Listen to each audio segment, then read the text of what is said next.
मैं चाहूँगा कि बहुत खूबसूरत फिल्म है, परिवार के साथ देखें। मैं हूँ इसमें उसमें इसलिए नहीं, मैंने सुना ये क्या ऑस्कर विनिंग फिल्म थी, बर्डमैन, सॉरी, इंटेलिजेंट लोग भी हैं मैडम को ताली बजा दीजिए। हाँ, एक तो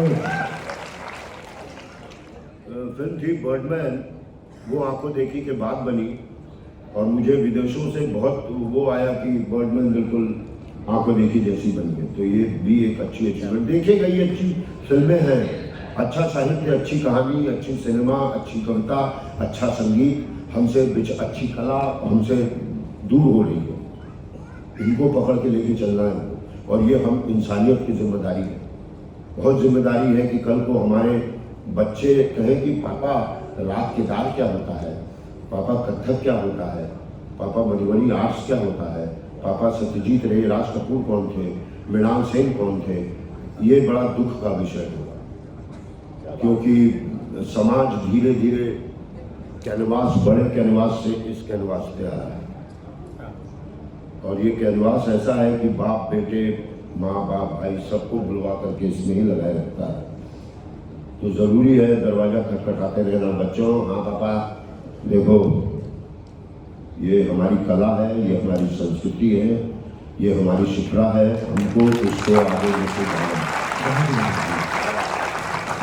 मुझे एक प्रश्न राज जी के लिए है, उनके पास बहुत अच्छा प्रश्न है। ये समृद्धि है मकरावन, कौन है समृद्धि जी? ओ, इनका प्रश्न है, मैं स्टोरी लिखती हूँ लेकिन उसका एंड करने में हमेशा कंफ्यूजन होता है, प्लीज बताएं किस किस्म की स्टोरी लिखते हो आप? तो फिर एंड करना क्यों? करने दो लोगों को। आप कोई भी स्टोरी लिख के देखिए, हर एक स्टोरी का स्टार्ट मिडिल एंड होता है, लेकिन कई स्टोरी ऐसी होती हैं जिनका कोई अंत नहीं होता। तो जब ऐसा कंफ्यूजन आया तो कंफ्यूजन पे छोड़ दो, ऑडियंस को डिसाइड करने दो क्या अंत होगा। ये छोटी सी बच्ची ने लोगों को इतना बढ़िया सवाल पूछी है कि कहानी का अंत नहीं होता। मैं आपको आपके बारे में बताऊं, कॉमेडी सर्कस सर में शो करता था और वो आप भी उस कुछ एपिसोड में आए थे। हमेशा आर्टिस्ट को मुझसे शिकायत रहती थी कि यार तुम स्क्रिप्ट तो लिख देते हो, उसका एंड कब करोगे? मैं उनको यही बोलता था कि मैंने जिस दिन एंड कर दिया मैं लिखना बंद कर दूं। और वो एंड फिर हुआ मेरा, 7 साल मैंने वो शो लिखा और तकरीबन 1800 स्क्रिप्टें लिखी। और उसके बाद मुझे हमेशा से लगता था कि किसी भी चीज का एंड करना आपके हाथ में नहीं होता। आप कीजिए, उसका स्टार्ट मिडल एंड होता है। लोग बोलते हैं कि एक स्क्रिप्ट का स्टार्ट मिडल एंड होता है, लेकिन वो हमारी सोच होती है। एक कहानी के 10 एंड हो सकते हैं।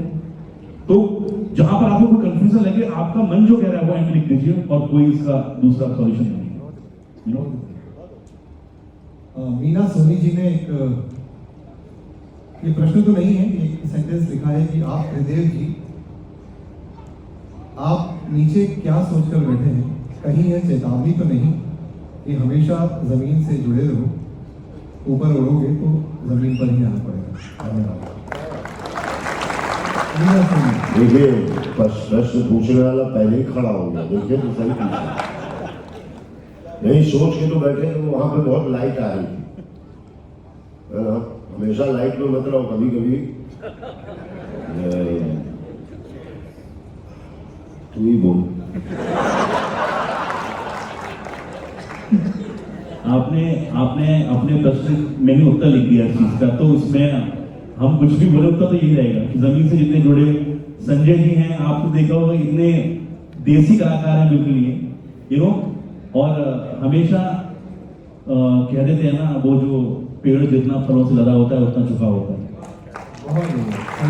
तो वो फल इनके गिरते रहते हैं जो आप देखते रहते हैं फिल्मों के माध्यम से। तो हमेशा से मैं ये तो क्या जमीन पे जुड़े हुए हैं, ऐसे हमारे बहुत सारे कलाकार हैं जो एक्चुअल में आज जमीन से जुड़कर ही अपनी कला के माध्यम से आप लोगों को एंटरटेन कर रहे हैं। और आज का युवा, आज के लोग, आज का टैलेंट भी समझ गया है जितना जमीन से जुड़े रहोगे आप उतना ऊपर उठते चले जाओगे। तो इसलिए संजय जी को मैं फॉलो कर रहा हूँ हाँ, संजय जाएंगे वहाँ वापस पहुंचे। अरे मैं रिटर्न में वो एक अजीब सा सवाल आ गया भाई साहब। KTM कपिल मांगे। अबे अनिल ले लिया कौन है भाई? वो दूसरे में है। ये क्या पूछ दियो 10 लोगों के सामने यार? हो गया ना? I love you. मैंने किसी फिल्म में बोला था, एक मसला खड़ा हो गया है तो सामने छोड़ो ना यार।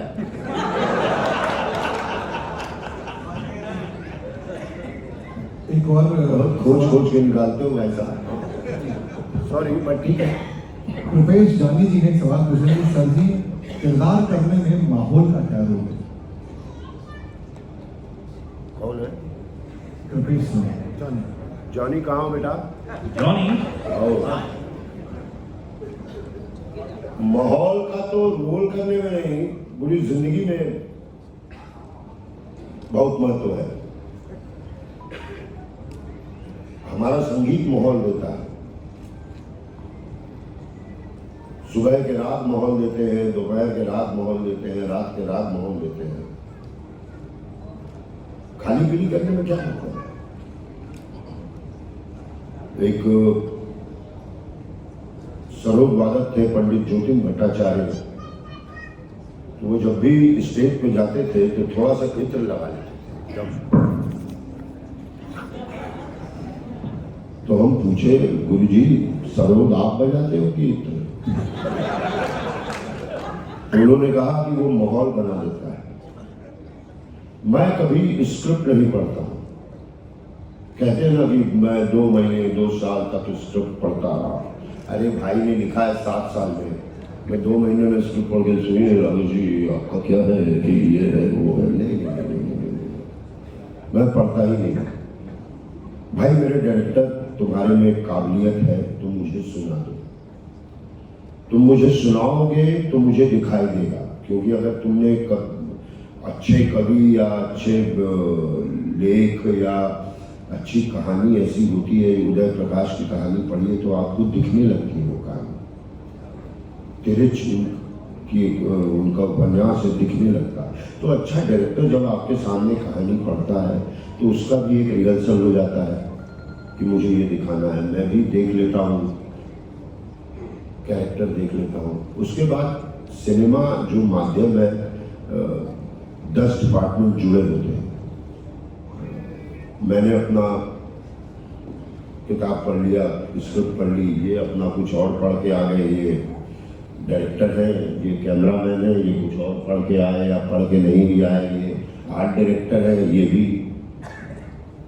मुझे बड़ी नफरत होती है जब कोई कॉस्ट्यूम वाला कहता है कि सर मैंने आपका कैरेक्टर ऐसा सोचा है। अबे चिरकुट मैं कर रहा हूँ, मैंने नहीं सोचा कि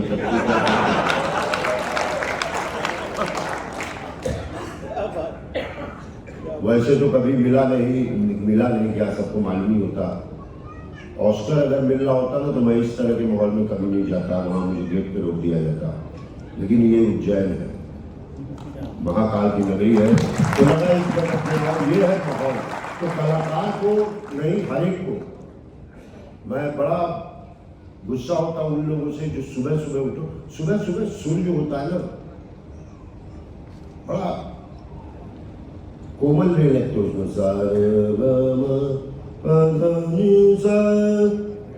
भैरव सुबह सुबह आपको क्या है, उसके लिए भी हानिकारक है और कान के लिए भी हानिकारक है। और रात में जब आप एकदम उस पर हो, कोई कहे क्या सुनाई नहीं दे, तो माहौल हर चीज में बनाओ। पूजा करो, पहले माहौल बनाओ। माहौल बनाओगे उसमें डूबोगे। घर का माहौल बनाओ, जो माहौल तुम्हारे चरित्र से मिलेगा। तुम्हारे घर में घुस के कह सकता है, क्या नाम बताया भाई का? रुपेश जानी। समझ रहे हो रुपेश? तो लगेगा ये रुपेश का घर है, ये वो है। तो माहौल बहुत बोल रहा हूँ, माहौल बहुत जरूरी है, सीधे में जान लो बढ़िया। अगली जो सीरीज है वो कवि अशोक भाटी जी की है, और आप देखते हैं कि आपने आदिवासी राठी साहब के लिए है जी। कि आपने आदिवासी संस्कृति पर फिल्म बनाई है, हम चाहते हैं कि मालवा की संस्कृति पर आप फिल्म बनाएं ताकि दुनिया परिचित हो सके। बहुत बढ़िया निवेदन है ये, और मुझे राजी भी मिली। किन्होंने अच्छा वाह भाई साहब। भाटी जी नहीं शुभ नाम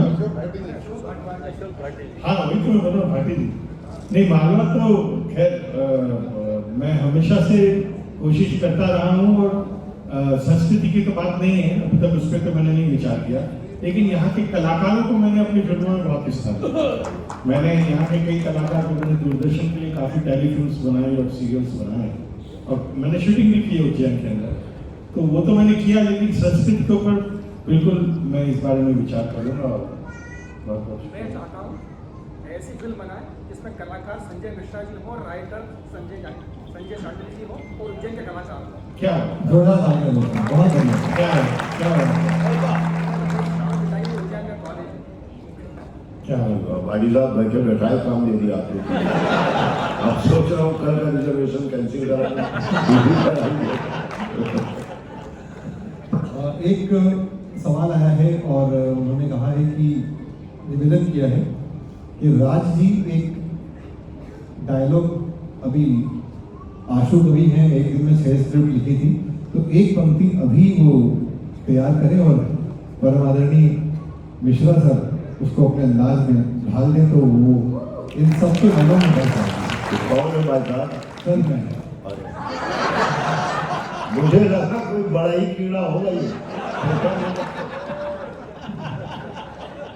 तो उसको मैं ये गिफ्ट करने वाला था। Sir thank you so much sir. एक भाई भाटी साहब वहां से तीनों को काम दे रहे हैं, एक भाई ने देख लिया लिखा।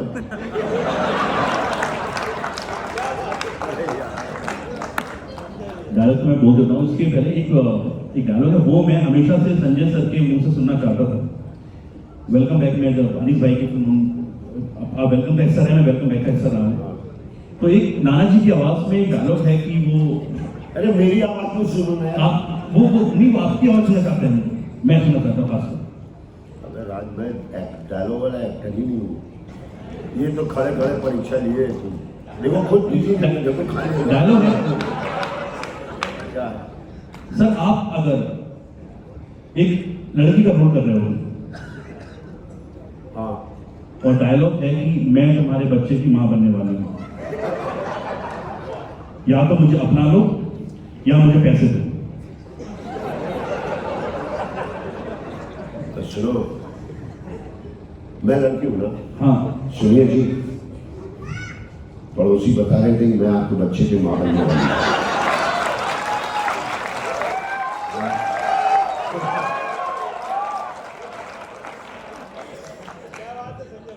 या तो आप पड़ोसी को अपना लीजिए या मुझे पेमेंट कर दीजिए।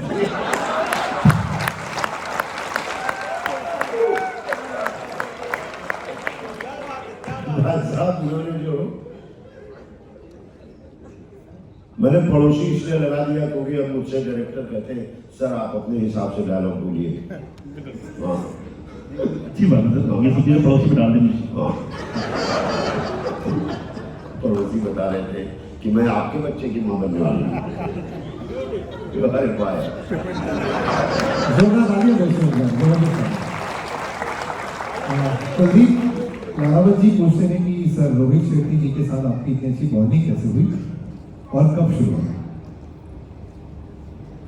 जिन लोगों के मन में अंबर तक जाने की योजना होती है वो अगर मिल बैठते हैं तो एक बॉन्डिंग हुई जाती है। बहुत मैंने रोहित शेट्टी को जमीन एक पिक्चर थी, उनकी पहली पिक्चर थी,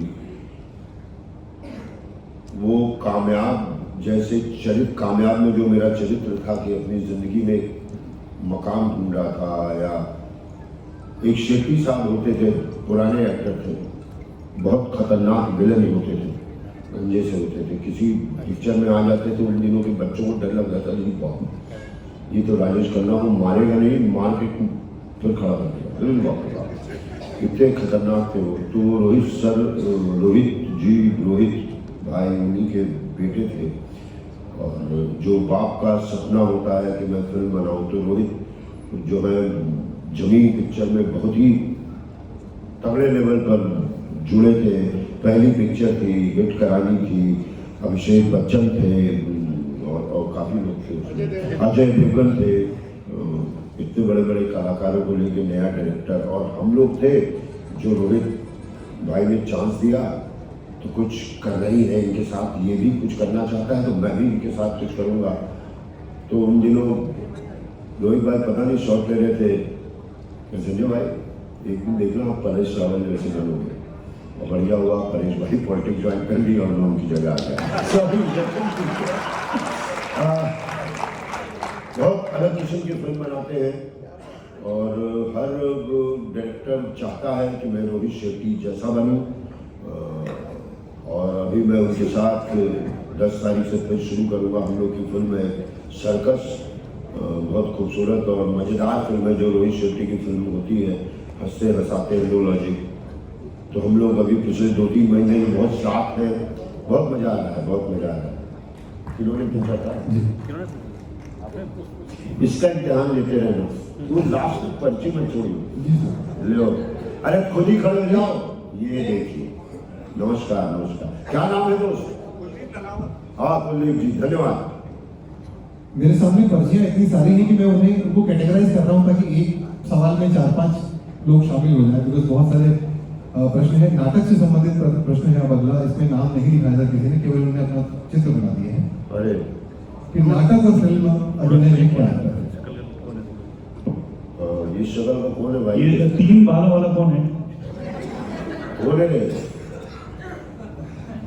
4 है। वाह भाई साहब, नाम तो बता दो। वाह चौरसिया साहब, इन्होंने लिखा है नाटक और फिल्म में अभिनय में क्या अंतर है?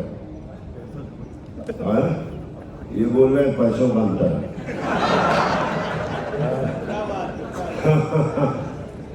नाटक बिल्कुल अलग कला है और सिनेमा बिल्कुल अलग कला है।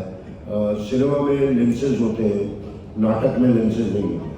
नाटक में वहाँ पर जो बैठा है उसको भी सुनाई देना चाहिए, नाटक में यहाँ जो बैठा है उसको भी सुनाई देना चाहिए, नाटक में मेरे भाव उसको भी दिखने चाहिए, और इसको इतने नहीं दिखने चाहिए कि ये तंग हो जाए कि बाप रे इतना लाउड क्यों है। तो थोड़ा एक डिफरेंस है, दोनों के टेक्निक में डिफरेंस है कि नाटक में पहले पैदा होना पड़ता है, फिर बीच का होता है, फिर लास्ट का होता है। सिनेमा में पहले आइए आपका मरने का शॉट ले लेते हैं, हमें पैदा कब हुआ था ये तो बता दें, तो वो टाइप के अंतर है, बट बेसिक एक है। एक कहानी को किसी के सामने रखना, वो थोड़ा पार्ट में बनता है, एडिटिंग होती है, वो इस तरह के रखी जाती है, ये इस तरह से रखी जाती है। नाटक ज़्यादा पुरानी चीज़ है।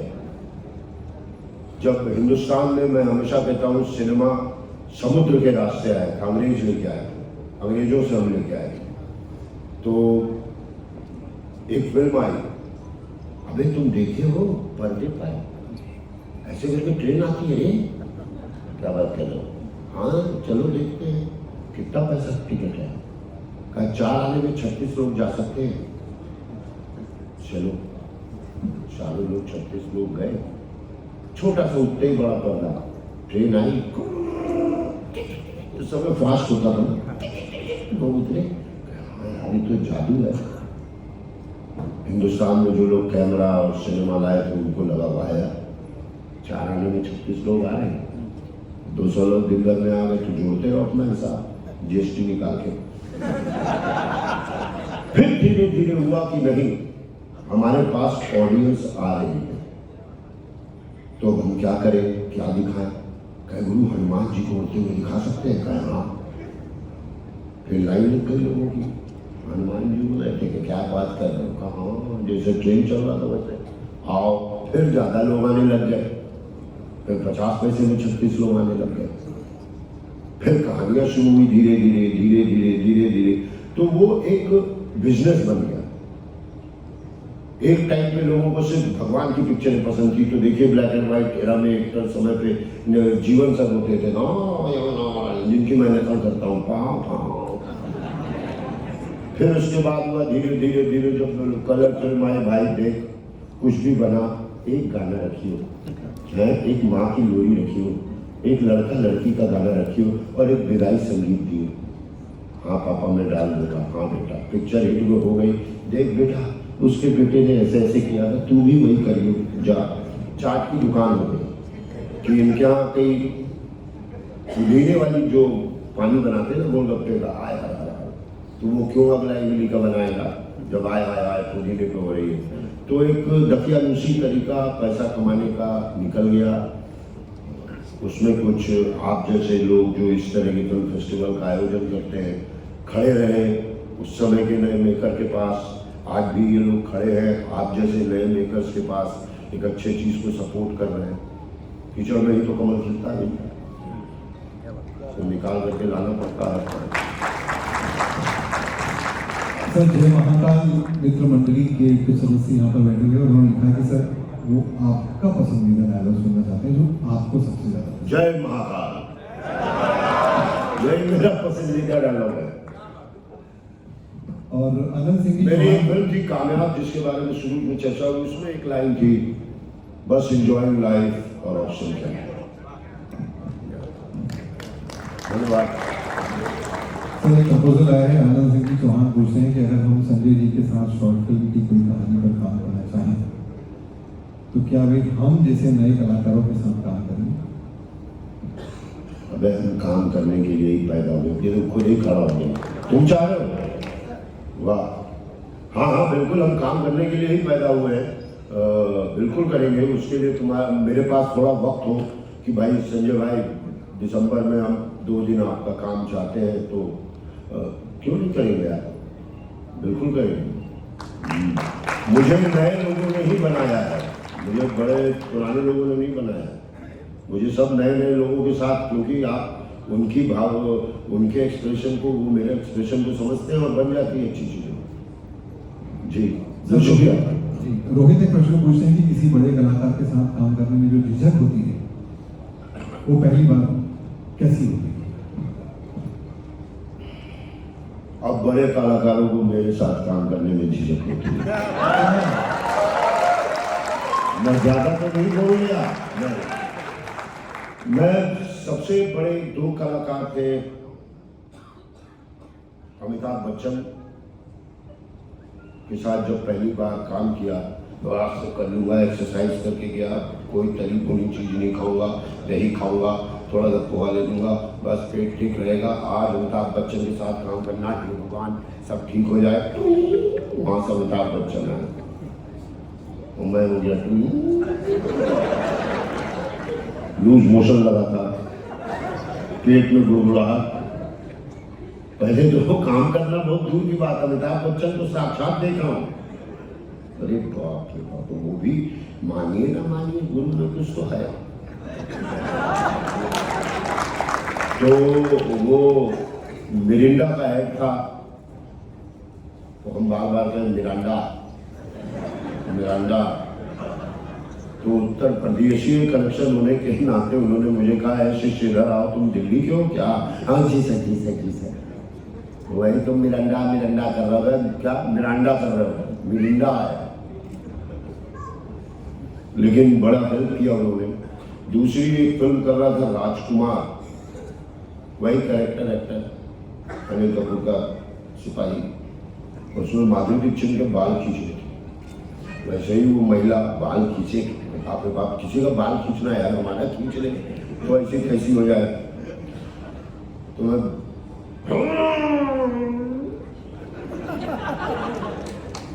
डायरेक्टर कहे क्या कर रहे हैं, बाल खींचो ना। जी सर। बाल तक हाथ पहुंचते, माधुरी दीक्षित है भैया।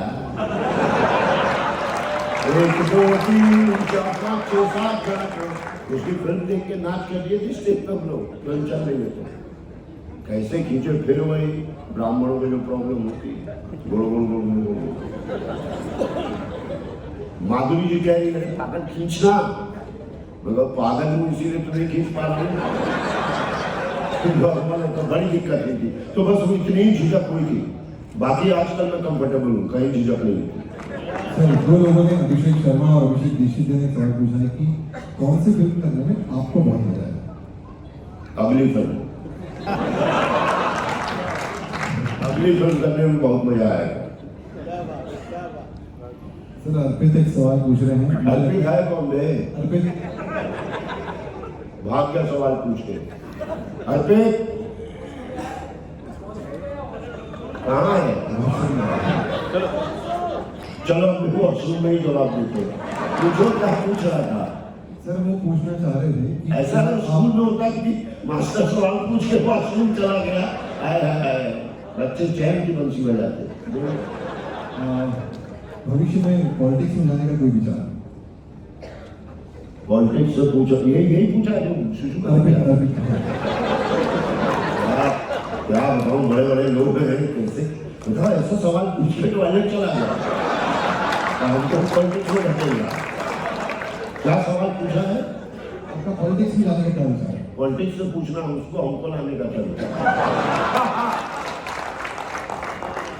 भैया आए फिर किसी का दोस्त दुश्मन हो तो पता आ गए तुम।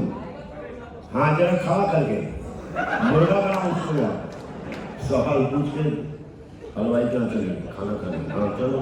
सर, मनीष कुशवाहा जी हैं, मनीष कुमावत जी हैं, जो पूछना चाहते हैं कि क्या आप हमारे लिए 1, 2, 4 फिल्म का 1 to 4 फिल्म का डायलॉग बोल सकते हैं? अरे आते ही तो बोला था पापा कितनी मार बोलूं जी। अब उसके लिए पैसे लिए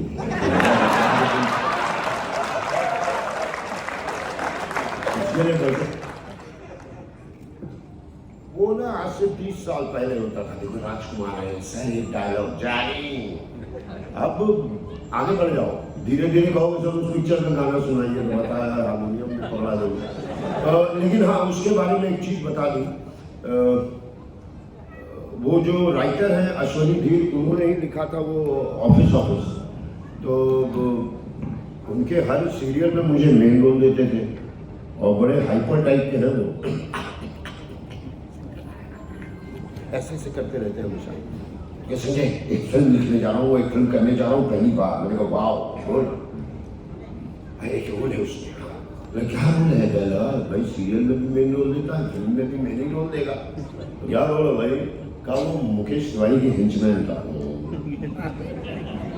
मैंने कहा यार अपने हर सीरियल में तू मुझे मेन रोल देता है, अब जब मेन रोल करने की बारी आई है तो तुम तुषार कपूर को दे रहे हो और मुझे दे रहे हो मुकेश तिवारी के हिंचमैन का रोल है। करने और करेंगे ही नहीं, जाएंगे तो जाएंगे कहाँ, करना ही पड़ेगा। तो एक जगह पांडुचेरी, हम बिहारी बचपने से पांडेचेरी बोलते हैं, तो वो पांडेचेरी में शूटिंग थी अपने पांडेचेरी में, वैसे पांडुचेरी में। तो कुछ दिक्कत आई थी तो हम लोग का काम 3-4 दिन सिनेमा में जैसे होता है कि आप लोग आराम करें, आपका जो होगा हम बता देंगे। तो हम भी कहाँ थके आ रहे, थोड़े लोग खूब आराम कर रहे थे। बड़ी खूबसूरत जगह है, अरविंदो आश्रम, ये सब घूमा। एक दिन रात में जीवन साहब की फिल्म देखा है जिसमें अमिताभ बच्चन दौड़ते हुए कोई उनको बोलता है, ए विजय क्या क्या तेरे पापा को ना किसी ने मारा है? वो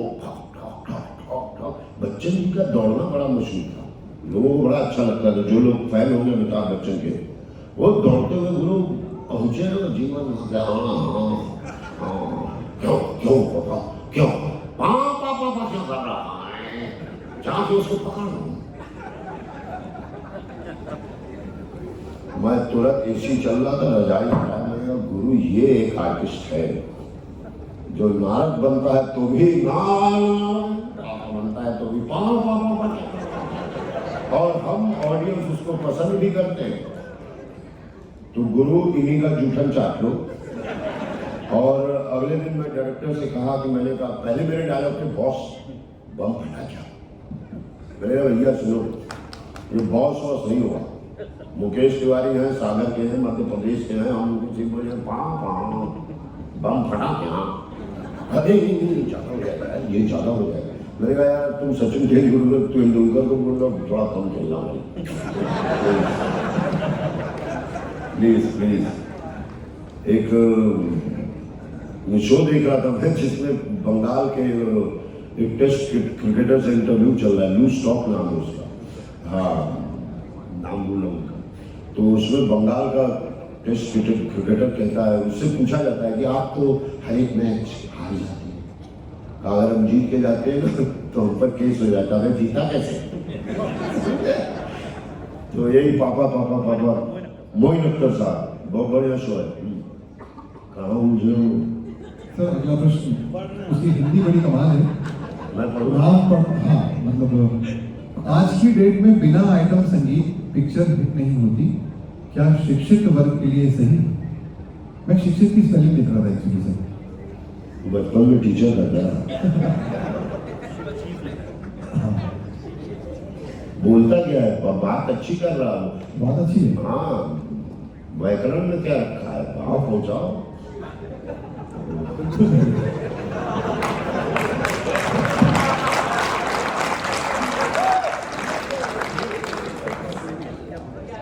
हाँ, शिक्षित वर्ग के लिए क्या सही है, मतलब क्या आइटम सॉन्ग के आइटम नंबर के बारे में पूछ रहे हैं? कौन है आदित्य? हेलो आदित्य। आदित्य, अच्छा आप हैं? कौन है रे? मैं आपको एग्जांपल इसलिए दे रहा हूँ, ये इस प्रश्न का जवाब उन्होंने पूछा है कि बिना आइटम नंबर की कोई फिल्म हिट नहीं होती। 2019 की जो सबसे सस्ती और सबसे बड़ी फिल्म थी ड्रीम गर्ल, इसमें कोई आइटम सॉन्ग नहीं है और वो ब्लॉकबस्टर फिल्म है। उस फिल्म को मैंने 16 करोड़ में बनाया था और वो 202 करोड़ का बिजनेस किया था उसने वर्ल्ड। तो ऐसा बिल्कुल भी नहीं है कि बिना आइटम सॉन्ग की कोई फिल्म नहीं बनती है, बहुत सारी फिल्में हैं जो बन रही हैं। और सबसे बड़ी बात, हमने हमेशा देखा है कि साउथ की फिल्में कि हम कॉपी कर रहे हैं या साउथ की फिल्मों को फॉलो कर रहे हैं, ये मेरी बड़ी गलती बात थी कि जब ये फिल्म रिलीज हुई, हिट हुई, तो आज साउथ में पहली दफा कोई हिंदी फिल्म बन रही है, वो है ड्रीम गर्ल। तो ऐसा नहीं है कि तुम्हारी अपनी कोई डिमांड है तो बताओ कि आइटम नंबर डालें तो है, नहीं बताओ, थोड़ा फिर से बात करते हैं। अच्छा तो मैं पता अच्छा संजय जी, बहुत अच्छा प्रश्न है कि संजय मिश्रा सर ऑफिस जैसे प्रसिद्ध सीरियल बंद क्यों हो जाते हैं? जब तक कोई चीज जाती नहीं है तो उसके आने का मजा नहीं होता, बंद होना चाहिए था। ऑफिस एक ऐसा सीरियल था जो कटाक्ष था हमारे समाज के ऊपर। ऑफिस एक ऐसा सीरियल जो लिखा गया था कि आप अगर बाथरूम में भी हैं और बाहर से टेलीविजन से आवाज आ रही थी तो आपको हंसी आ जाता था।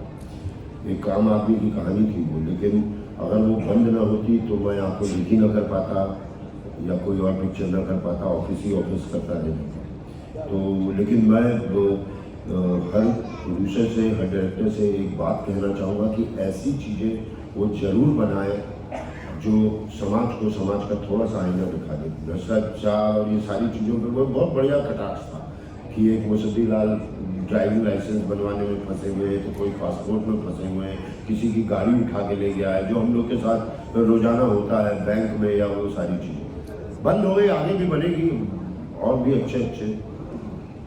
सर अभी तक जो पत्र आए थे, हमें छोटी सी चिट्ठियां, वो संजय जी, संजय सर, संजय मिश्रा जी सब लिख रहे थे।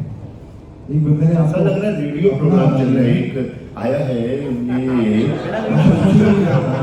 चोरी कर लिया, चाहते हैं आप बोले रहे? आकाशवाणी के भोपाल केंद्र में आपसे भी कहा था सर जी सर, महात्मा गांधी के फॉलोअर हैं, इतनी छोटी पहली चिट्ठी मेरे पास पहुंची है और इस पे एक डायलॉग लिखा है और उन्होंने शुरुआत कर दी, दादा एक बार आपके अंदाज में, और आगे वो डायलॉग। बेटा, जनता में बैठे हुए तो इसका मतलब नहीं कुछ भी बोलवा ले। किधर? अरे प्रणाम।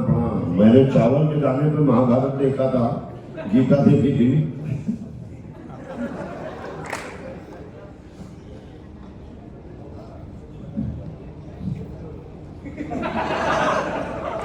इन्होंने लिखा है, ये लिखा क्या है, बम बम झक झक चक्री चू सीताराम। इतना ही लास्ट काफी है यार। अबे इसको याद कर, इसको क्या चाहते हो आपके अंदाज में? ये अगले साल ट्रेनिंग में जाऊंगा तो बोलूंगा यार। बस लास्ट टाइम का सब लोग बोल दीजिए सीताराम सीताराम सीताराम। वाह वाह कैसे तुम इसको बड़ी यही तो है। बम बम झक झक चकरी शिव सीताराम सीताराम जय राम शिव बम बम झक झक चकरी शिव सीताराम वाह महाकाल शिव हर बम बम जय शिवरामैया महाकाल उज्जैन धराज की जय वाह बहुत बढ़िया आवाज। बम बम झक झक चकरी शिव सीताराम सीताराम जय राम शिव बम बम झक झक चकरी शिव सीताराम जरूर जरूर। जय श्री महाकाल बाबा अंबिकानाथ की जय महाकाल महाराज की जय दादा धन्यवाद धन्यवाद। हाँ? हाँ। इतने बड़े पन्नों में छोटी सी पर्ची में इन्होंने इतना बड़ा भेजा था। बहुत बड़ा दिल है आपका, बहुत बड़ा दिल है आपका भाई साहब। मुझे लगता है ये अंत अच्छा नहीं लगा कि तू तो तुम्हें 3 साल लग जाएंगे, चाय ठंडी हो जाएगी। बस एक प्रश्न, एक बात है, एक बच्ची नेहा बोली है, उन्होंने कहा कि सर हमारे साथ आप सेल्फी लेंगे क्या? अनिका शर्मा जी हैं तो बिल्कुल अनिका जी एक बार खड़े हो जाएंगे। आओ भाई। वो देखो छोटी सी गुड़िया है, लिखा इसने नहीं होगा, इसकी मम्मी ने लिखा है पापा ने। और सर हमारे बीच में बिल्कुल आपने सही बोला कि बहुत सारे और भी प्रश्न हैं। आप सभी के, मुझे यकीन है कि आपके सभी के मन में जो सवाल थे या जो पर्ची आपने पहुंचाई, कहीं न कहीं से वो सारे जवाब आपको जरूर मिल गए इस मंच से।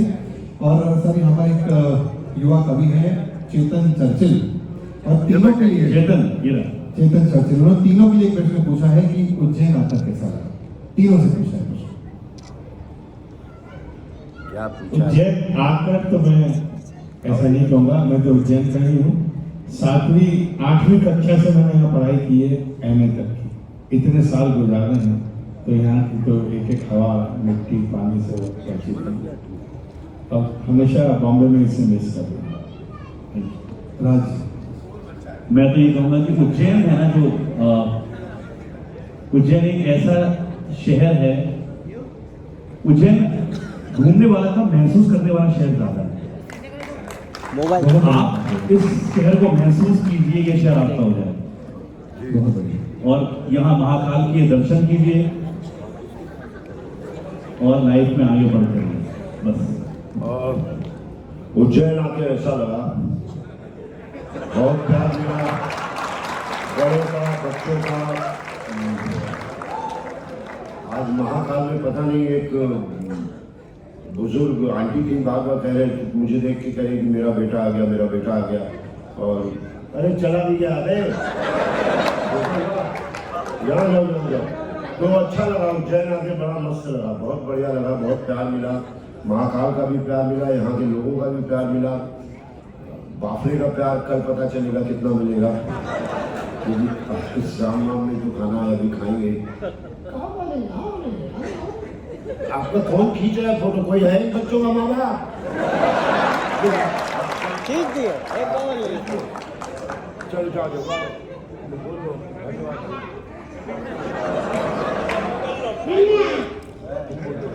धन्यवाद।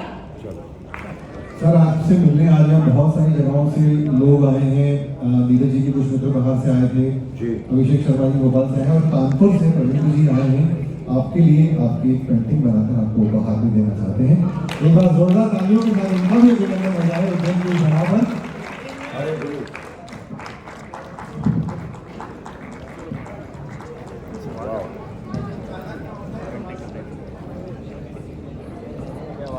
अरे वाह, पेंटिंग तो था।